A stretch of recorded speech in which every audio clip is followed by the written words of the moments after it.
درنو لیدونکو السلام علیکم.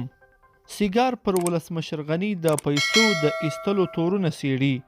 د افغانستان د بیارغونې د سر ځانګړې ادارې ویلي دي چې د هغو تورونو په اړه به څیړنې وکړي چې ویل کېږي د افغانستان پخواني ولسمشر غني له هیواده د وتلو پر وخت له ځان سره په میلیونونو ډالر وړي دي. د رویټرز خبري اژانس په حواله د افغانستان د بیارغونې د سر ځانګړې ادارې یا سیګار مشر جان سپوکو د چهارشنبې په ورځ دغه څرګندونې کړې دي. د افغانستان پخواني ولسمشر اشرف غني دغه تورونه ردوي او وایي چې د وینې تویېدو د مخنیوي په موخه له هیواد څخه وتلی دی او هیڅ پیسې یې له ځان سره نه دي وړي.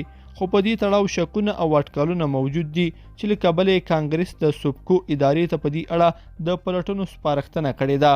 سوبکو د کانګرس د استازو مجلس ته وویل موږ په پلټنې کوو خو تر اوسه مو داسې ثابت کړي نه دي. د نظارت او د حکومت د اصلاحاتو کمیټې له موږ څخه په دې اړه د پلټنو غوښتنه کړې ده. په اګست میاشت کې د کابل شاوخوا ته د طالبانو له رسېدو سره غني له کابله ووت چې له دې کبله هغه سختې نیوکې هم وشوې. سیګار په تیرو 20 کلونو کې په افغانستان کې د دولت جوړونې په برخه کې د امریکا د مرستو نظارت کاوه او د فساد ناوړه ګټه اخیستنې او درغلۍ په اړه یې څېړنې کولې.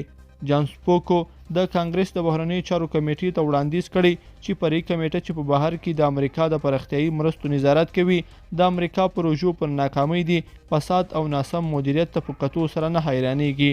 هغه زیاته کړه فساد تر دې حده ډیر شوی و چې په پای کې په افغانستان کې امنیتي او بیارغونې ماموریت هم وګاښه. لیدونکو په دې هیله چې دا مطلب به مو تر پایه لیدلی وي. که مو ویډیو خوښه شوې ویډیو لایک کړئ او چینل سبسکرایب کړئ.